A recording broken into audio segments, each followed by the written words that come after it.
Super Bowl Sunday is upon us, folks.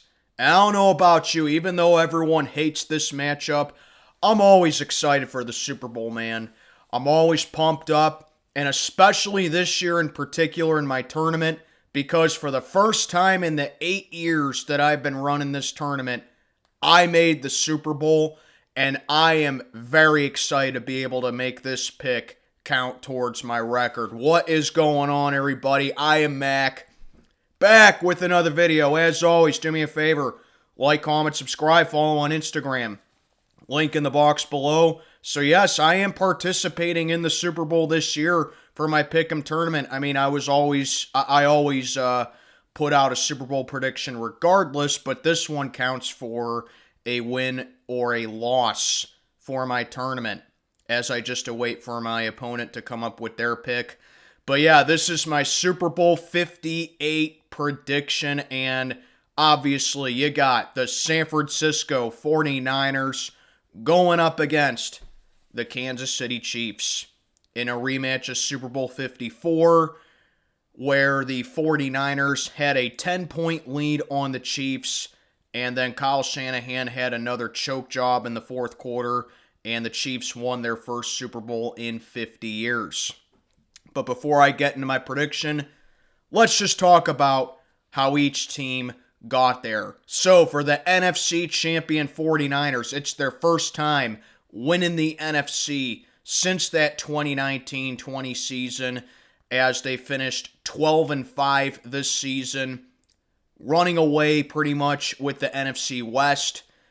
And they had the number one seed in the NFC. In the playoffs, they got it done in the divisional over the Green Bay Packers in a very hard-fought game. And then in the championship, they had to rally back and beat the Detroit Lions to get on over to Las Vegas. So the 49ers, I mean, you look at them, you're like, oh, they were 12-5. They had another spectacular season. Brock Purdy is the franchise QB. But really, the 49ers had some setbacks this season. You know, they had a lot of injuries. They had a lot of, question marks after that 5-0 start, and then they lost 3 consecutive games, and people were like, oh, is this team for real? Are they going to be on another epic downward spiral? But they got it together, and despite all the injuries they had, they dominated on both sides of the football. You take a look at that offense, it all starts with Brock Purdy.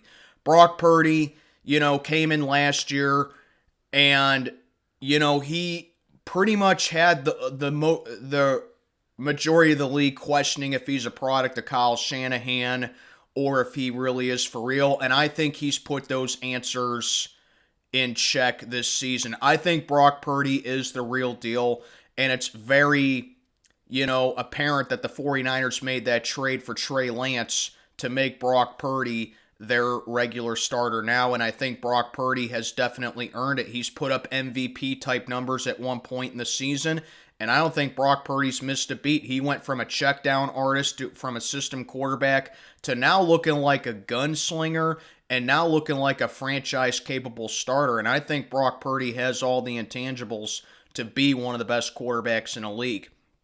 I mean, of course, you also look at that offense. I think CMC is the heartbeat of that offense. That offense is going nowhere without CMC. I mean, it was apparent when they took out CMC in that Week 18 game against the Rams.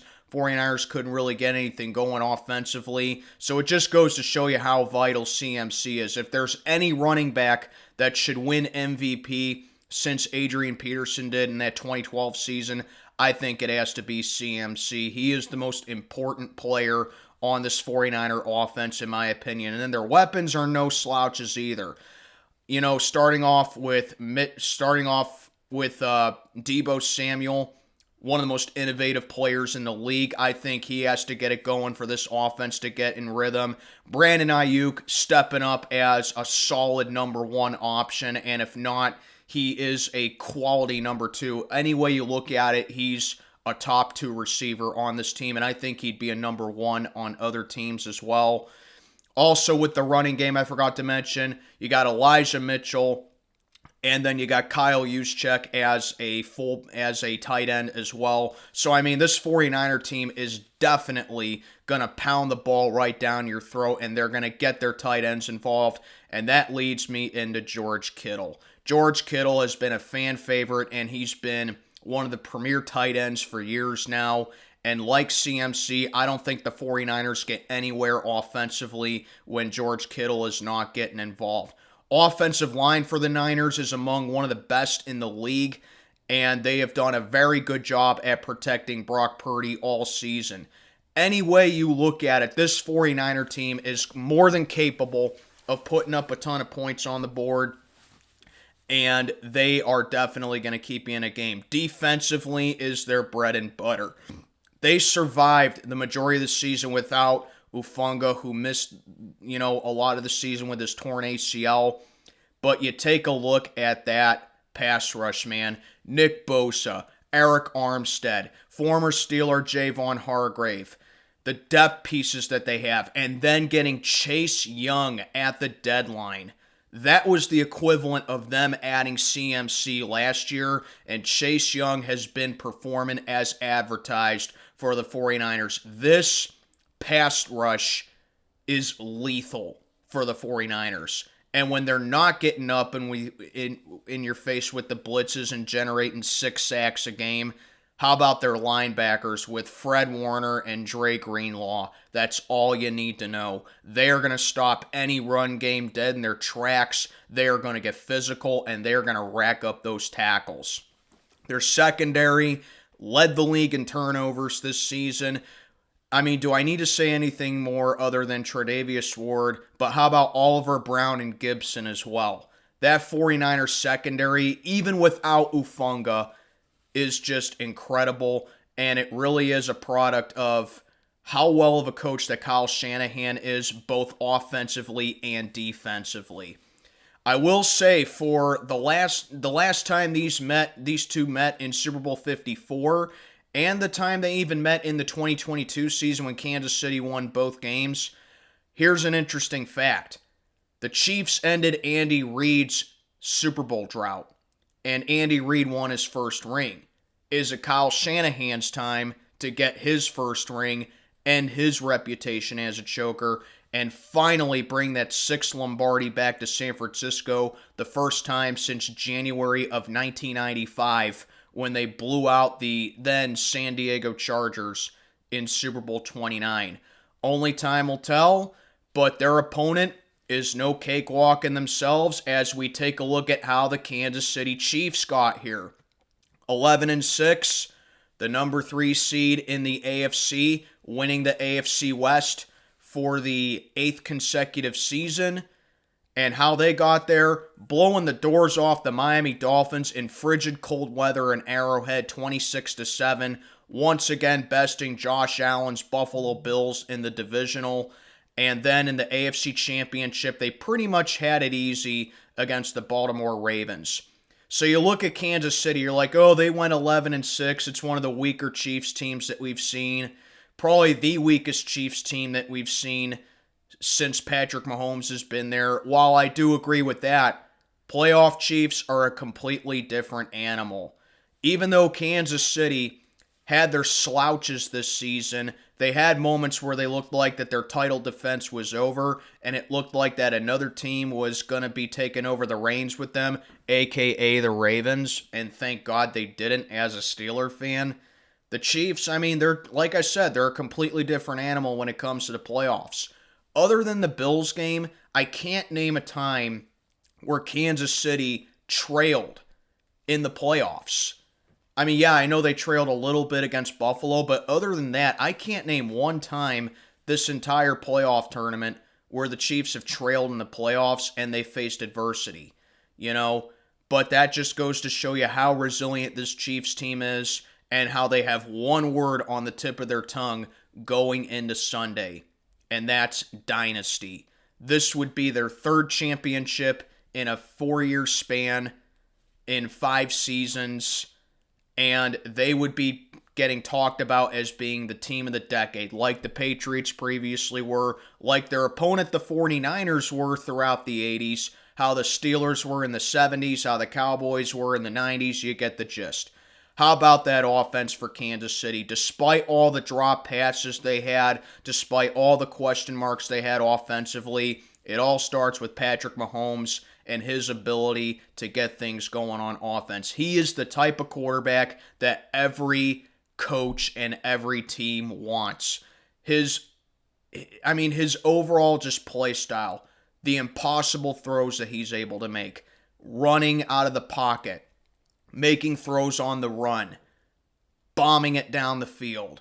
He's just so elusive and so talented, even with, not having Tyreek Hill anymore, that this guy, even before he cracked age 30, is already being talked about as a top 5 quarterback of all time.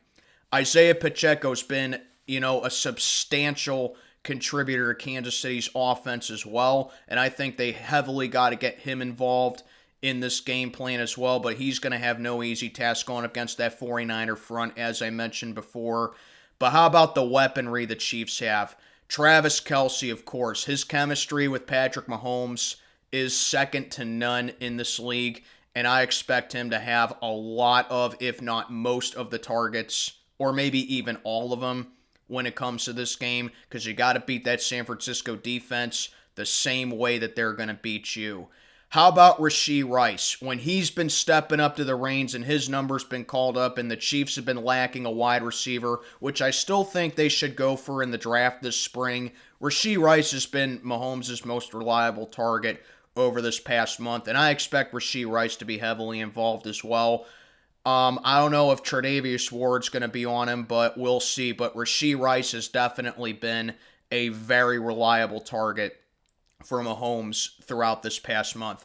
MVS has also been clutch as well. He's also had some very good moments, and I expect him to get a bulk of the targets as well.